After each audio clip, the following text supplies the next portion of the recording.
Hi, it's Dennis Daly. The golden age of radio was one of the shortest golden ages of all time, yet during its run, radio brought about immense change in America. Radio brought us through the Depression and the Second World War, and then struggled on until television finally won the battle for supremacy in American media. Radio had begun just after the turn of the last century as dots and dashes, listened to by do-it-yourself radio enthusiasts. Then early voice transmissions brought radio into its first age. By the 30s, the techniques were perfected, the networks were in place, and radio was on its way. The war changed everything, as did the coming of television. On the night of September 30th, 1962, when yours truly, Johnny Dollar, and Suspense signed off on the CBS radio network, the golden age ended. But radio's final 25 years were golden indeed. So join me now as we explore radio's last 25 years. In 1960, an American spy plane, a U-2, with Francis Gary Powers at the control, was shot down over Russia. In the fall, Massachusetts Senator John Kennedy beat the sitting Vice President Richard Nixon in the race for the White House. A sit-in at a lunch counter in Greensboro, North Carolina, got national attention. Pittsburgh beat the Yankees in the World Series. And in radio, well, things were slowly winding down. For there would only be 2 more full years of broadcast radio as people knew it during radio's golden age. And from 1960, one of the greatest radio shows of all time, a show that holds the distinction of being the only radio show that came from television. The show Have Gun Will Travel on TV was immensely popular, and CBS knew that a lot of America didn't have television yet. So why not bring it to radio? It was Richard Boone on TV and the incredible John Dehner on radio. So let's go back to 1960 and hear one of those amazing, adult, interesting, well-written episodes of Have Gun Will Travel. And then we'll say goodbye to a long era of yours truly, Johnny Dollar. First, Have Gun Will Travel.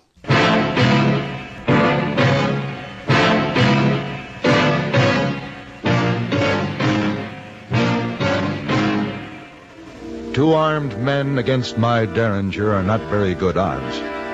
But it's the chance I'll have to take if you expect me to bring your sister back alive.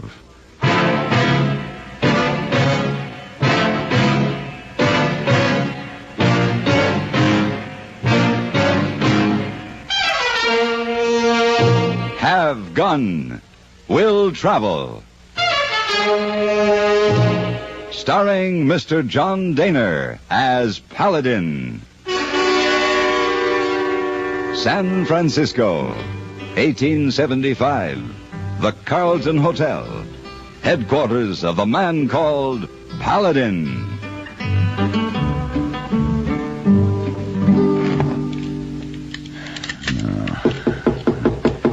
Yeah, who is it? It's Hey Boy. All right. You locked door, Mr. Paladin? It didn't lock itself, boy. Oh, you not usually do this, Mr. Paladin. Just closing the barn door before the horses are stolen. Oh, horse you're not allowed in hotel room. Yes, boy. That's why I sent you to the livery stable. Is everything set? So you load big gun and little cousin, too, eh? Little cousin. Oh, yeah, the Derringer. That's the kind of insurance I need for this trip. What about the horses? Oh, yes, sir. Man at Sabre has fast horse ready. Good. He said unless you want where to get fresh ones on trip. Most unusual. Shorties at Prickly Pear Springs, Louis in Lonesome Valley, One Eye in Hangman's Gulch.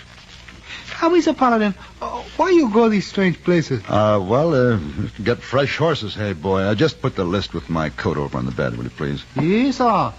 You not tell Hey Boy where you go, but he will still help you pack. No, don't bother. I'm all ready as soon as I finish with these guns. Oh, my. What? Ooh, holy my. Hey, boy. Hey, boy, I told you I was all packed. Now, you didn't need to open the saddlebags. Oh, Mr. Paladin, so much money. Ooh. All right, now you know. That's why the door was locked. That's payroll money for a railroad construction crew. They had one shipment stolen, and they've hired me to bring this one in.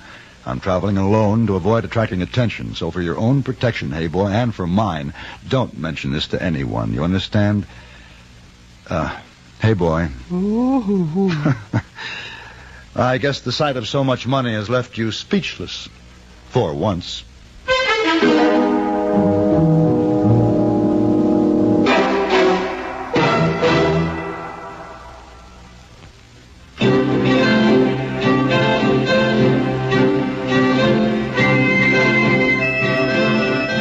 I rode hard for 5 long days and had as many layers of trail dust on my clothes to prove it. But finally I arrived safely at the miserable town of Terminal. Dirty as I was, I began to feel cleaner as I rode along the filthy street, crowded with the riffraff and the lowlife who follow construction camps. And then, suddenly to my amazement, I saw a young gentleman strolling along as immaculately dressed as if he had just stepped out of a fashionable haberdasher's in New York City. And I wasn't the only one who saw him. 2 men were luring him into an alleyway, and I realized the young man was headed for trouble. Come on, boy. Hey, look out, mister. Look out behind you.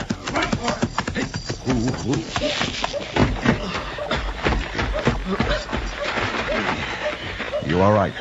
Yes, I guess so. Belted me a good one, didn't he? There were 2 of them.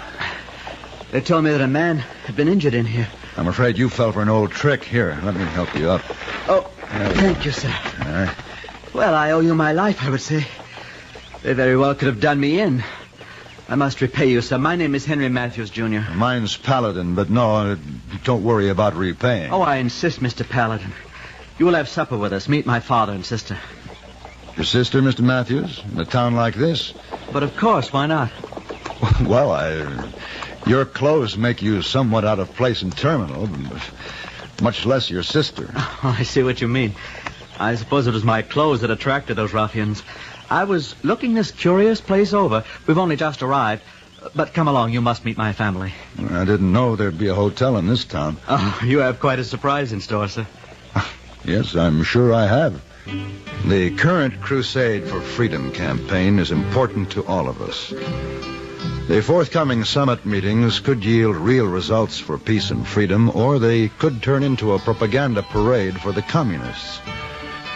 Now, one pressure on the communists to come to terms is truth. The whole truth Radio Free Europe sends through the Iron Curtain. Your truth dollars or half dollars or whatever you can give will help do the job. Send your truth dollars to Crusade for Freedom, care of your postmaster.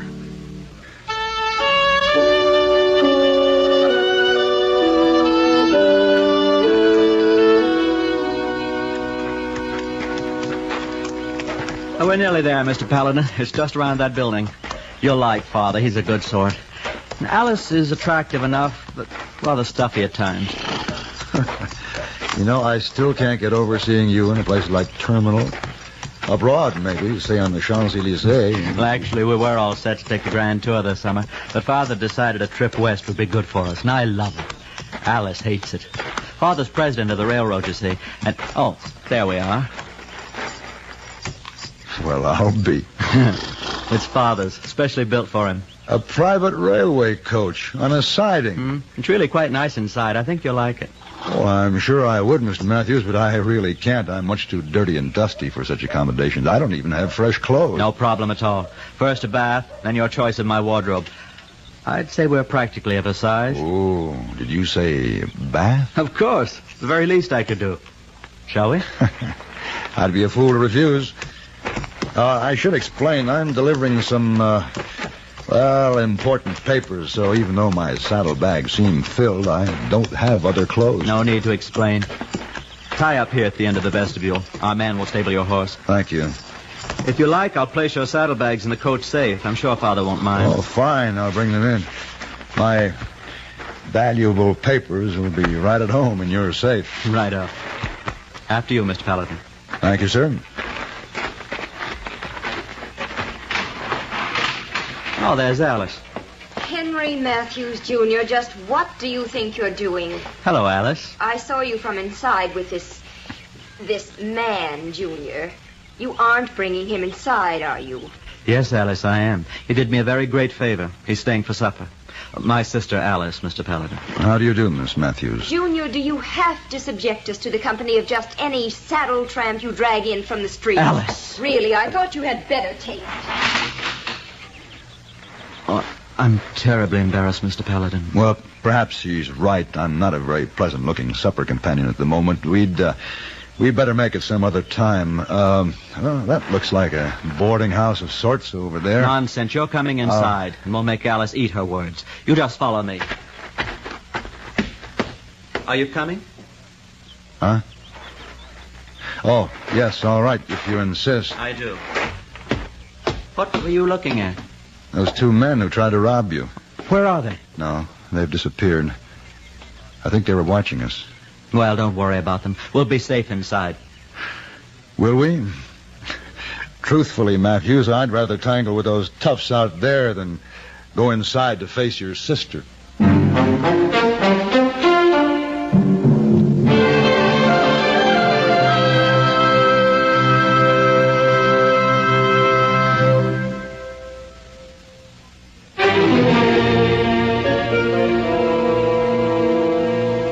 I soon forgot about the two rough-looking men outside. It was hard to believe that I was in the miserable town of Terminal. The luxury of the Matthews private railway car left nothing to be desired. A bath, a shave, clean towels, and a handsomely tailored suit gave me a new outlook on life. To your good health, Paladin. And to yours, sir. Ooh. I think that washed away the last of my trail dust. Well, I must say, Paladin, Alice's saddle tramp's become more of a gentleman than she ever met in Boston. It's surprising what soap and water can do, plus clean clothes. Oh, it's not just that. Oh, it's obvious you're a man of culture and intelligence. I can hardly wait till Alice sees you. You and your sister often have, shall we say, differences of opinion? Oh, I'm just a younger brother to dear Alice. She's convinced I have no judgment whatsoever. She may be right most of the time, but I get rather tired of having her prove it. I'm sure to show her up with you. But we'll soon find out. Father ought to be back now. He had some business with the foreman of the construction crew. Yes, I'm looking forward to meeting him. I imagine he's in the drawing room. Junior? He is. Right here, Father. What's this Alice has been telling me about you inviting some drifter to supper? That's exactly what he did, Father. Complete stranger. Oh. Good evening, Miss Matthews. Alice, dear, it's not polite to stare. May I say, Miss Matthews, that's a lovely gown you're wearing. Junior, what the devil is going on? Father, may I present Mr. Paladin, my drifter as well as my benefactor. He saved me from being beaten and robbed this afternoon. How do you do, sir? Well, welcome aboard, Mr. Paladin. Anyone who can keep Junior out of trouble is a good man. Really, Alice, he doesn't seem so objectionable. Not in Junior's suit, Father. Oh, it's not my suit any longer. Fits him better than it did me anyway. Didn't Mr. Paladin have any clothes of his own? He was traveling light. Delivering valuable papers, didn't you say, Paladin? I believe they're now delivered. I brought your payroll from San Francisco, Mr. Matthews. It's in the coach safe. What? You didn't tell me, Paladin. You brought it alone? Well, one rider attracts less attention than an armed guard. Amazing. I like your style, Mr. Paladin. We needed that cash desperately. Well, this calls for a celebration. A double one. I've already asked Cook to prepare something special. One champagne, Father. Good for you, Junior. Let's go into supper. I think for once you've done the right thing. Thank you, Father. I thought you'd approve. My arm, Miss Matthews? Thank you. It's not often a simple man of the saddle has a chance to dine with so gentle a lady. Oh, shut up. My pleasure, ma'am.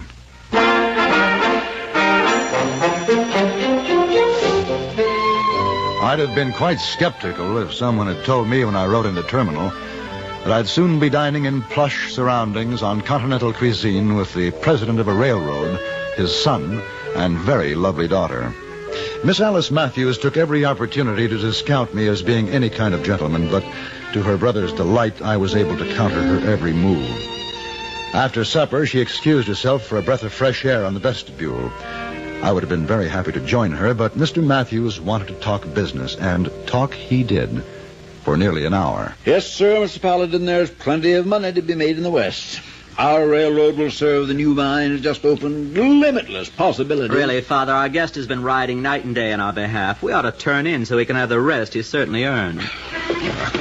We've been terribly rude, Mr. Paladin. Will you forgive us? No, there's nothing to forgive. I've enjoyed the company, and the supper was superb. My compliments to your chef, and my deep appreciation to Miss Matthews. His dear Alice rather retreated in confusion, didn't she? Say, I didn't see her come back into the coach. And no doubt retired some time ago. Business talk rather bores Alice. And Paladin here showed her up beautifully on any other subject. Well, I didn't mean to. Exactly. Well, she deserved it. I'm forever grateful to you. Show Mr. Paladin to his quarters, Junior. Good heavens. Stay clear of the window. What was that? Looked like a stone. Someone threw it into the coach. Wait a minute. Yeah, here it is. It's under the table. There's a note tied to it. A note? What could that mean? We'll soon see. Yeah, there's a ring in it. Wasn't Miss Alice wearing this? Why, yes. This is her ring. I don't understand. I'm afraid I do. This note. Miss Matthews is being held for $10,000 ransom. She's been kidnapped.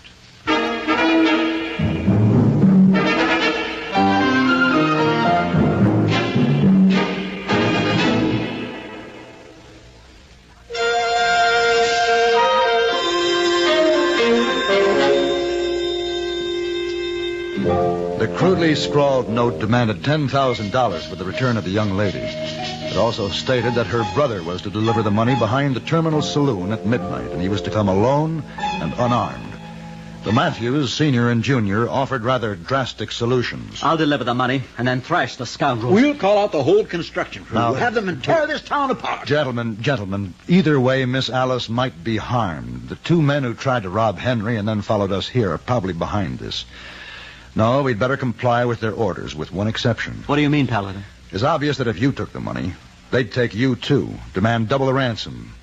Now, it's almost midnight. I'm already dressed in your clothes, and we'll have to take the chance that they'll mistake me for you. And if they don't, I'll simply tell them I'm her older brother.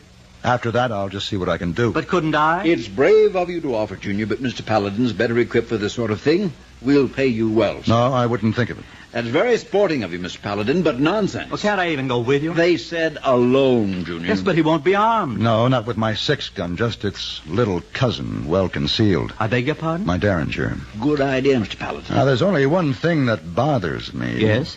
Your sister. The kidnappers might accept me as her brother, but I doubt if she will.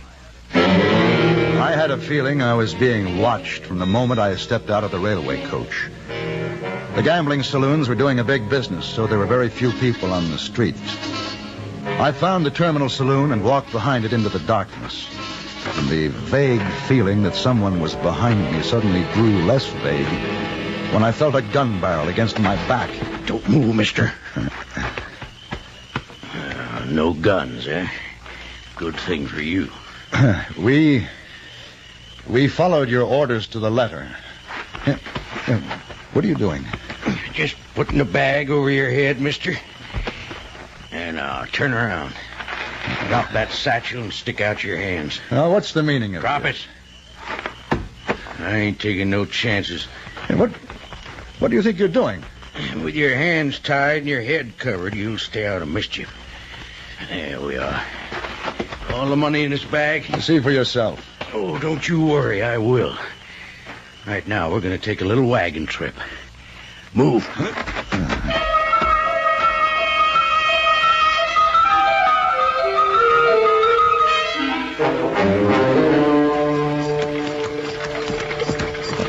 Oh, there. Oh. There, end of the line, mister.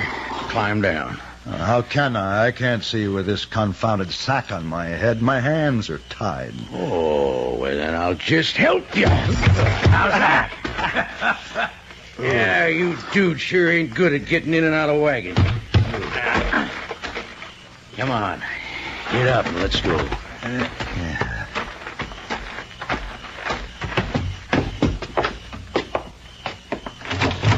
Inside.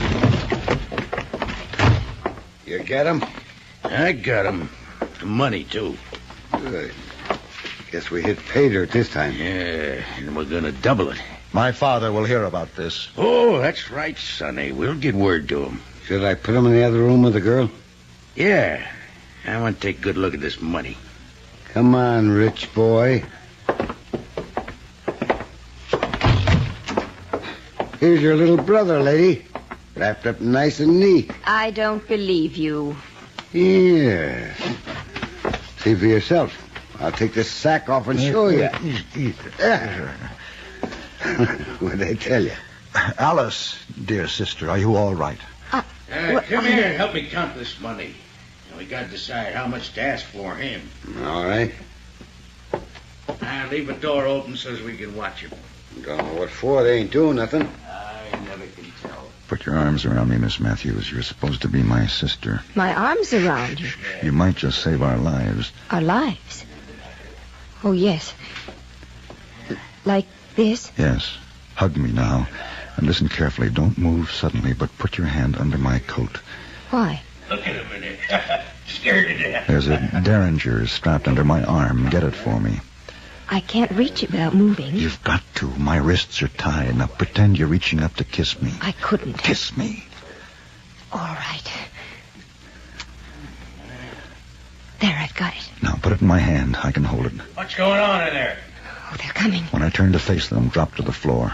They seem kind of lovey-dovey now for brother and sister. Yeah.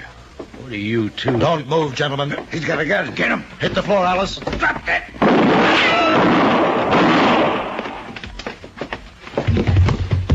Are you all right, Miss Matthews? Yes. Are they dead? They are. Oh. Oh, thank heavens. Mr. Paladin, I must apologize for the way I acted. Don't give it another thought, Miss Matthews. It seems our whole family is indebted to you. Isn't there any way I can show my gratitude? Well, you might untie my hands.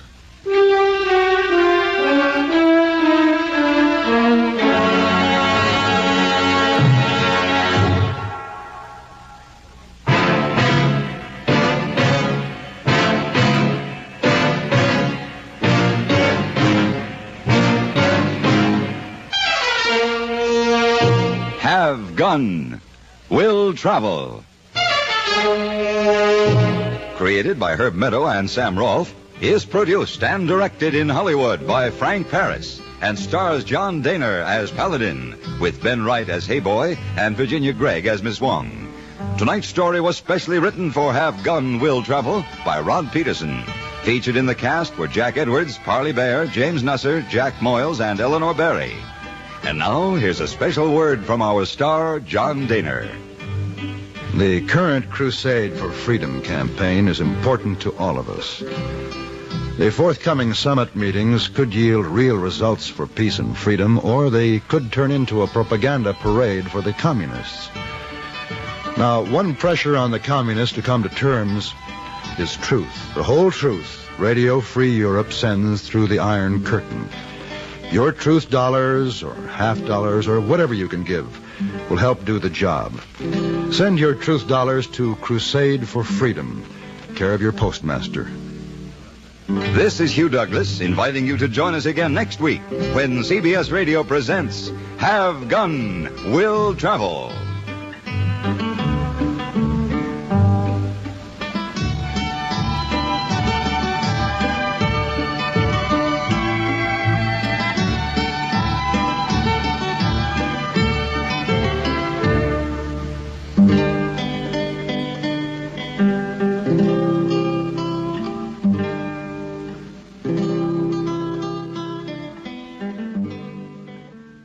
From 1960, an interesting, well-written, well-acted episode of Have Gun Will Travel, starring one of my favorite radio actors, John Dehner. Yes, radio was just a couple of years away from dying, but they were still doing it, especially at CBS, exceptionally well.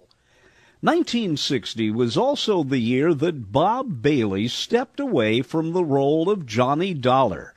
That detective show would start in the 1940s and continue well into the 1960s. Bob Bailey had done, I think, around 400 episodes when he decided to turn it over to somebody else because the show was going to move to New York for its final 2 years.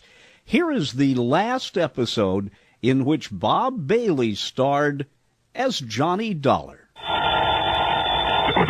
Johnny Dollar. Johnny, this is George Reed. Well, hiya, George. How's dear old Floyd's of England these days? If you read the Wall Street Journal, Johnny... If I what? What? Nothing. Just keep talking. Plutocrat. Well, according to the financial reports, the leading insurance companies are doing better than ever. And I'm proud to say that Floyd's of England is among the leaders.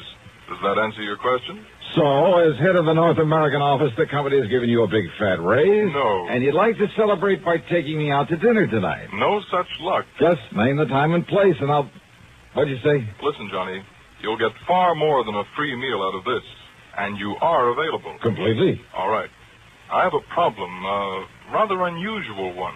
Have you ever handed me one that wasn't? Well, of course Well... Never. So what's it all about? Well, I fully realize you're somewhat averse to acting as a bodyguard. George. But I assure you, this situation is somewhat unusual. You said that. Therefore... And it doesn't change my feeling about these bodyguard assignments. At least come over here and talk about it, will you? Oh, sure, if you're willing to pay my taxi fare for nothing. For nothing, eh? That's right.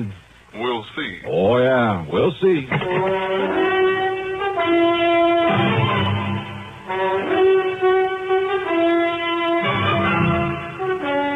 CBS Radio brings you Bob Bailey in the exciting adventures of the man with the action-packed expense account, America's fabulous freelance insurance investigator. Yours truly, Johnny Dollar.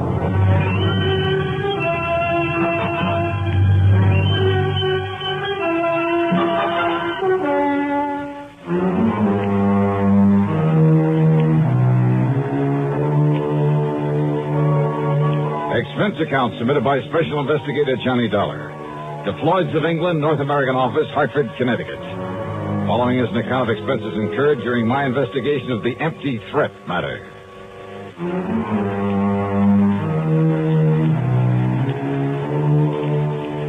These so-called unusual problems George Reed handed me were all too often dangerous. But it's a living, and so far I've been lucky. So, expense account item 1, $1.10, taxi fare to his office at Floyd's of England.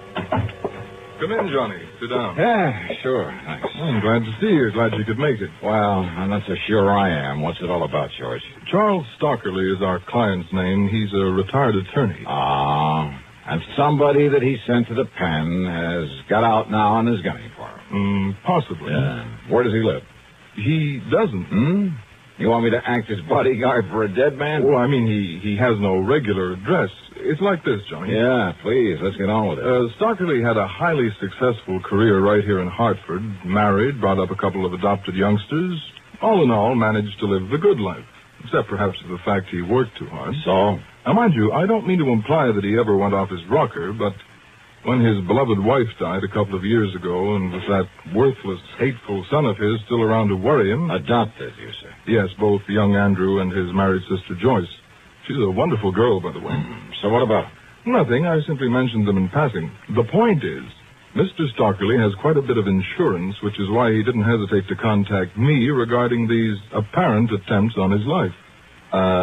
You kind of punched that word apparent. Because when he first told me about this thing, considering his extremely upset and nervous condition, well, frankly, I didn't take him too seriously. Is he an older man? In his early 60s.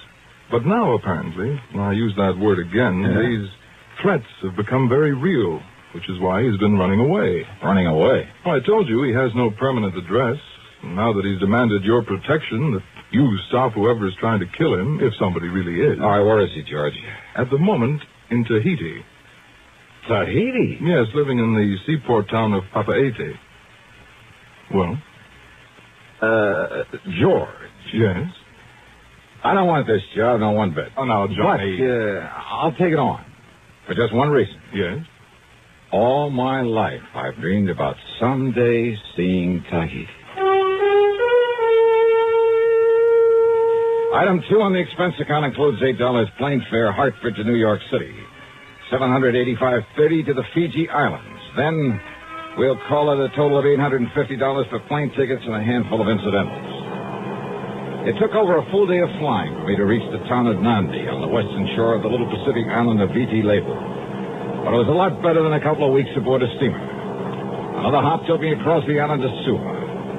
And there, well, it's picture postcard country, all of it. Vast, heavy tropical forests. Millions, billions, beautiful blossoms everywhere.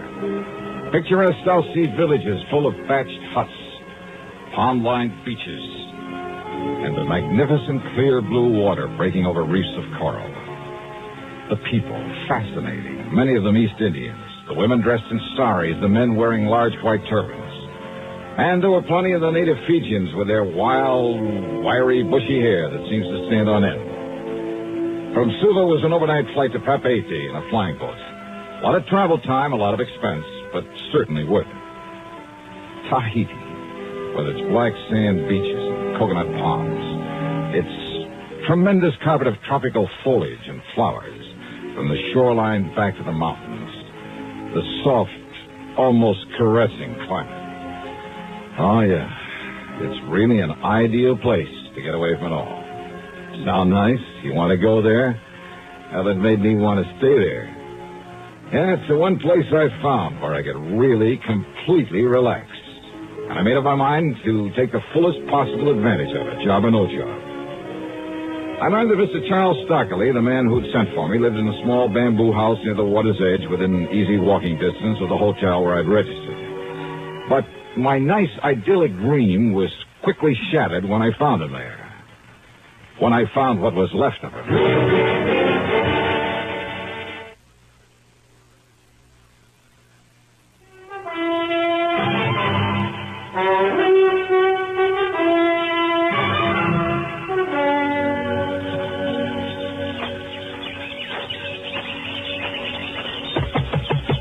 Mr. Stockley?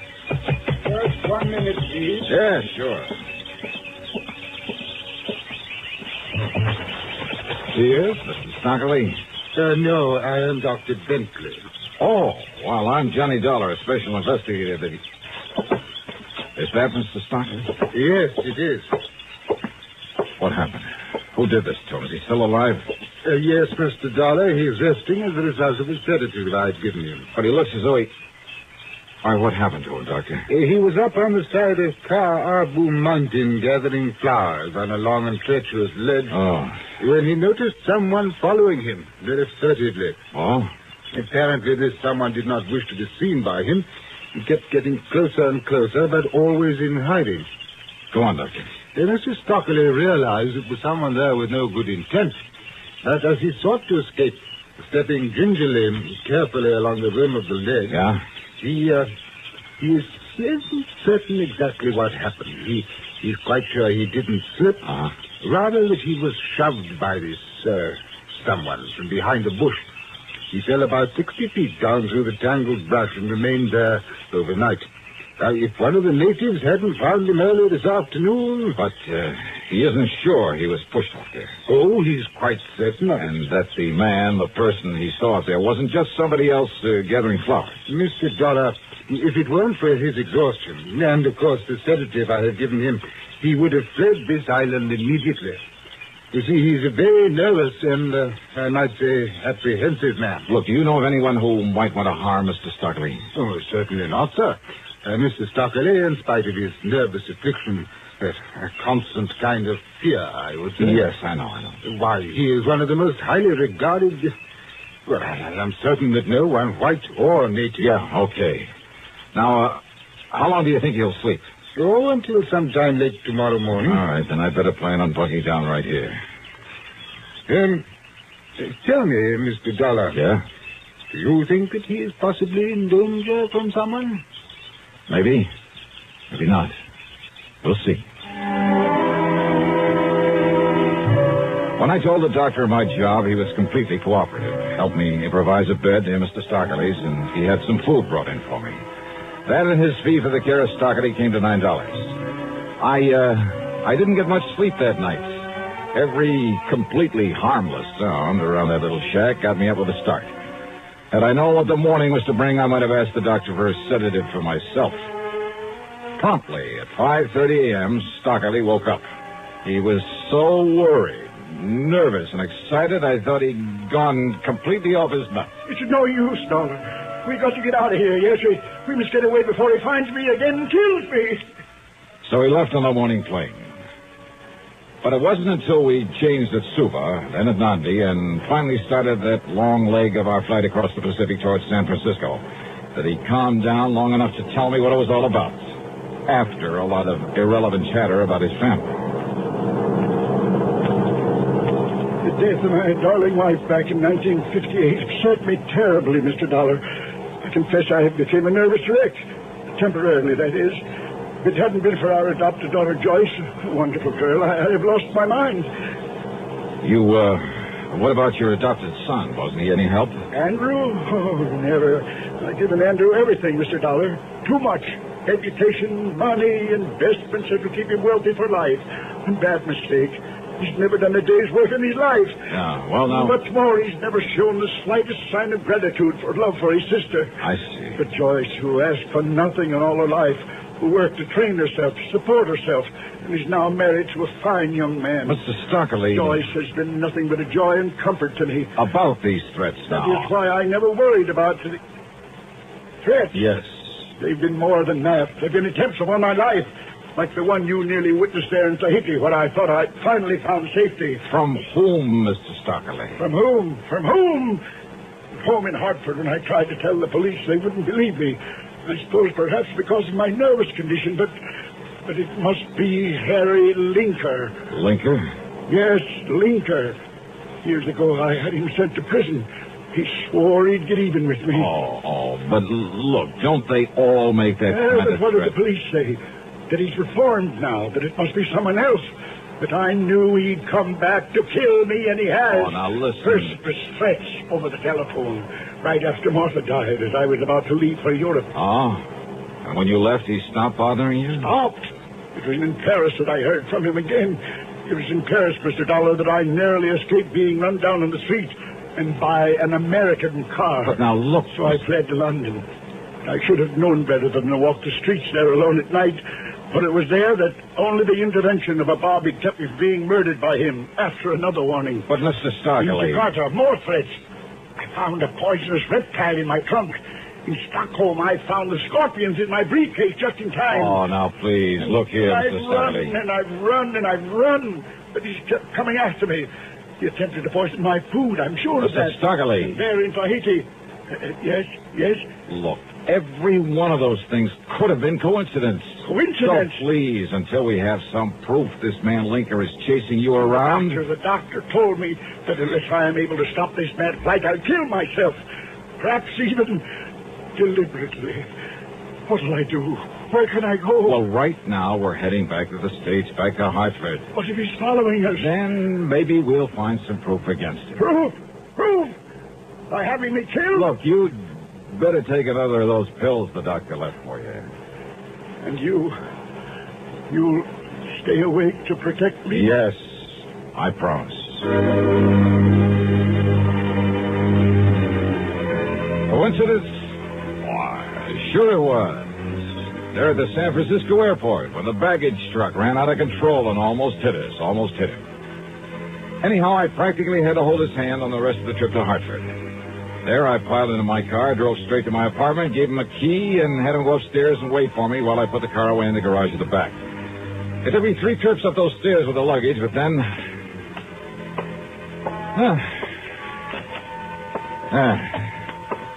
There we are, all set. Aren't you going to lock the door, Mr. Dollar? Oh, please, now, don't worry. I've sprung the catch. Hey, did you pull down all those shades? Of course I did. Oh, Look, as I told you on the phone, until we get some proof that this... here now. There, this place looks a little more cheerful. Holy... There, do you see? Now, Stockley. What's the matter with you? Get away from that window. He thinks you're me. Oh, no, please, listen. That must have been some kid with a little .22. Oops. Now, do you believe me, Mr. Dollar? Yeah, you got a point.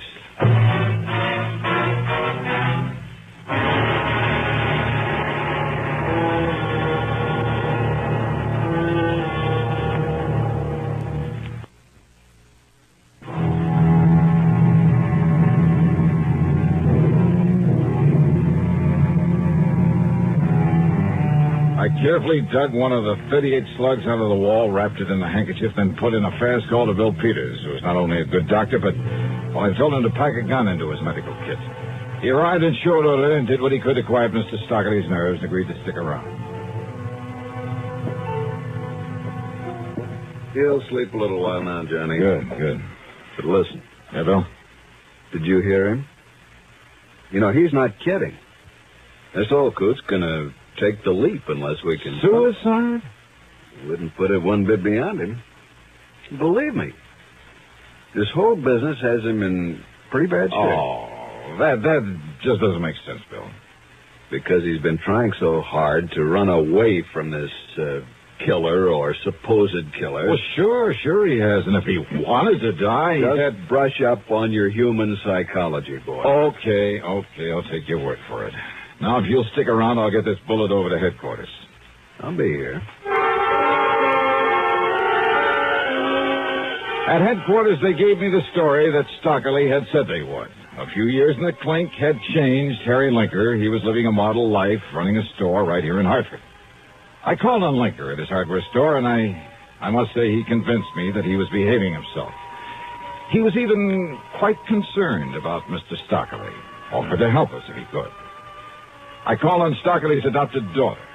Then I told her the whole situation. This is a terrible thing, Mr. Dollar. I know. If only Daddy'd told me so I could have done something to help him. Well, as soon as we clear this thing up. I'll go to him right away. No, just wait first. He needs me. Well, you can probably help your father more than anyone else in the world, but not right away. But you'll let me know the minute we can bring him here and take care of him. Yes. Now, you're sure your husband would agree to that? Of course. Yes, of course he would. Oh, good. That's all I wanted to know. You don't think my husband could be behind this? Why, Ed feels as much affection for Daddy as I do. You'd better answer that phone, hadn't you? Oh, yes. Excuse me. Hello? Why, yes, he's right here. Mr. Dollar. Oh, thanks. Johnny Dollar. I've been calling all over for you. This is Bill Peters, Johnny. Yeah, Doc. Listen, there was a phone call right after you left. Oh? Stockley was awake, and I made the mistake of letting him take it. Yeah? He listened for a second, got as white as a sheet, and then started yelling, no, you'll never get me. Go on, Bill. Then he slammed down the receiver and made a dive for the window. Bill! It's all right. I caught him in time. Oh. I gave him a stiff hypo, and, well, that's it. Johnny? Suicide. What's the matter with me?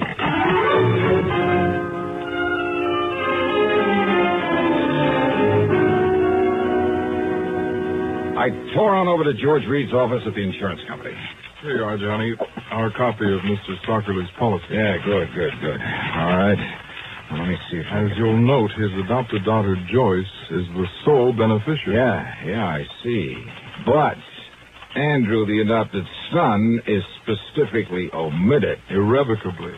So if you think he might have anything to gain by Mr. Stockley's death, you're wrong. Huh? Look. Here it is. The suicide clause. Well, of course. All right.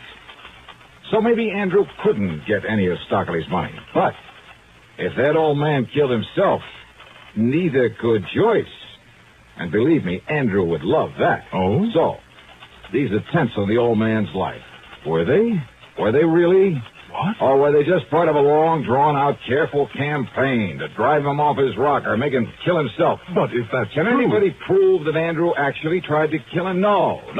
In spite of all sorts of opportunity, and with plenty of money to follow him all over the world, to plague him, to worry him, to... All right. Where does he live, George? Andrew, I mean. Have you got his address? Well, yes, Then give it to me, quick.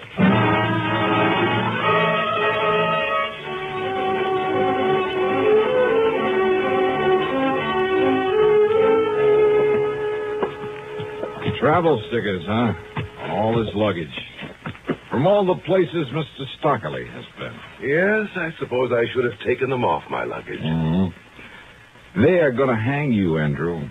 Do you think for 1 minute that you or the police can ever prove I actually tried to kill my foster father? Because I didn't. Maybe they won't need to. Now, just a minute. Maybe this is one time I'd better take the law into my own hands. No, Dollar, stand back. Oh, yeah, I see. But you'd better let me have that gun, Andy, so the police can compare it with the slug I dug out of the wall. What? This is the gun you used to throw a couple of shots through the window of my apartment. That was your apartment where he went? That's right. But it was you who drove him over there in a car. That's right. But you left him there, and I thought... Just long enough to put my car away. And I'm the one who almost got nicked by those shots of yours. And I don't like that, Andy. Stand back, I say. You better give me that gun. No. Because if you try to use it now, you will be in trouble. Listen, Dollar. Yeah. Randy.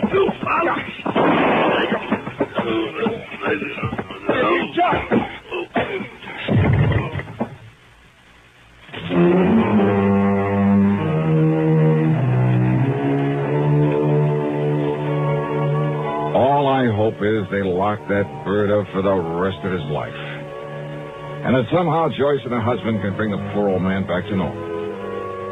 Expense account total? Hold your hat. It's $2,561 even. Yours truly, Johnny Dollar.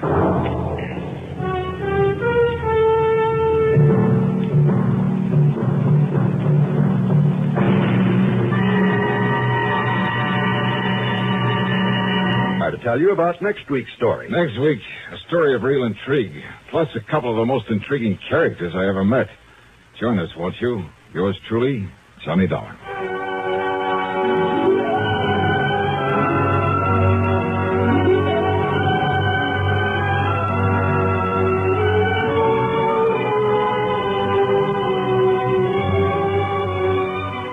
Yours truly, Johnny Dollar, starring Bob Bailey. Originates in Hollywood and is written, produced, and directed by Jack Johnstone. Heard in our cast were Virginia Gregg, G. Stanley Jones, Ben Wright, Ralph Moody, Harry Bartell, and Carlton G. Young. Be sure to join us next week, same time and station, for another exciting story of yours truly, Johnny Dollar.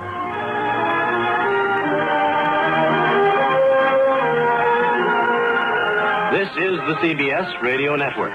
From 1960, the last time veteran actor Bob Bailey would play Johnny Dollar. After hundreds of wonderful episodes, part of that middle run of Johnny Dollar with Bob Bailey featured 15-minute segments a night. There was a lot more plot exposition, and the shows ran an entire week. In some cases, they ran 2 weeks. I was just looking over the list of people who played Johnny Dollar over the years. In the beginning, there was that pilot episode that was done by Dick Powell, but then there would be 811 regular episodes over a 12-year period, and luckily 720 of them still exist.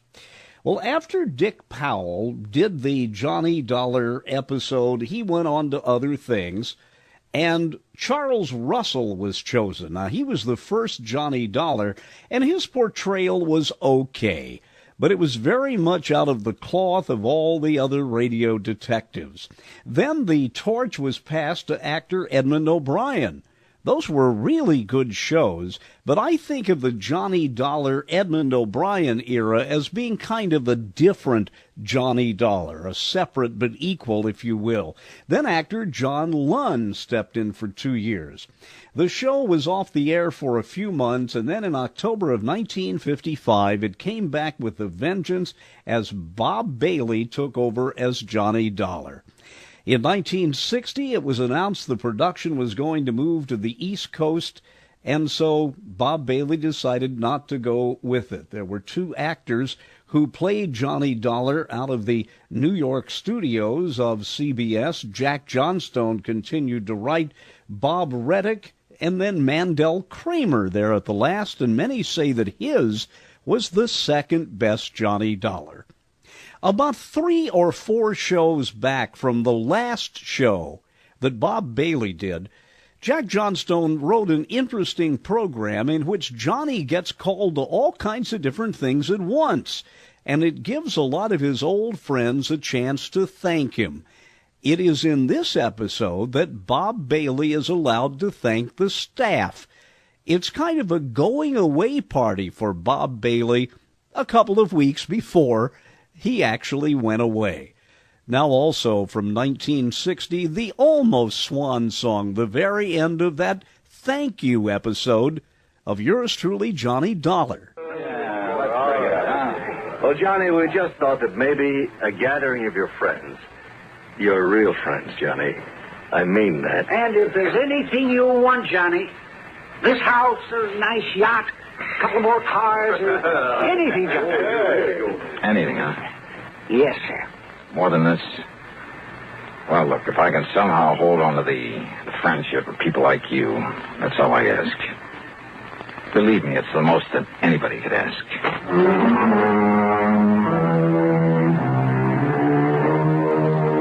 Oh, mighty wonderful people, all of them. Some others, too. I mean, behind the scenes in the job of bringing you these radio reports week after week. The associate directors on the show, Kenny Hodge, Bob Shue, the announcers, Johnny Wall, a mighty wonderful technical crew, Bob Chadwick, Bill James, Tom Hanley, and I mean Jack Johnstone, our producer and director, who, well, he's the guy who makes it... How is that, Jack? Okay. But give them a lot of credit, huh? Because believe me, they deserve it. Yours truly, Johnny Dollar.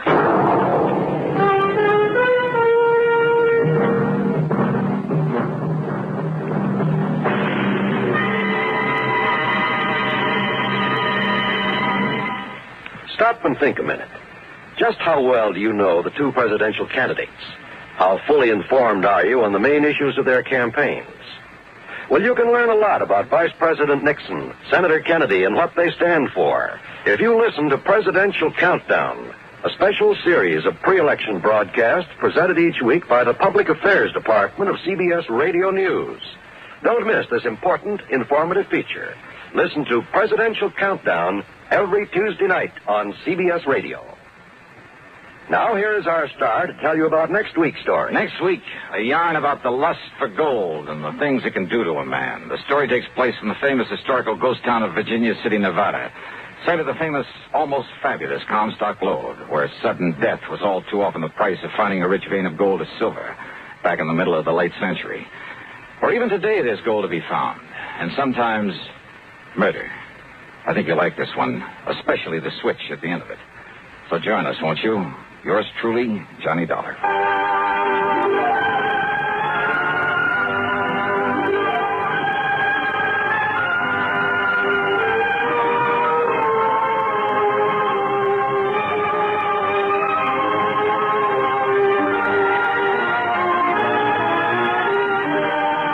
Yours truly, Johnny Dollar, starring Bob Bailey. Originates in Hollywood and is written, produced, and directed by Jack Johnstone. Heard in our cast were Virginia Gregg, Larry Dobkin, G. Stanley Jones, Harry Bartell, Vic Perrin, John Daner, Howard McNear, Marvin Miller, Forrest Lewis, and Herb Vigran. Be sure to join us next week, same time and station, for another exciting story of yours truly, Johnny Dollar. This is John Wall speaking.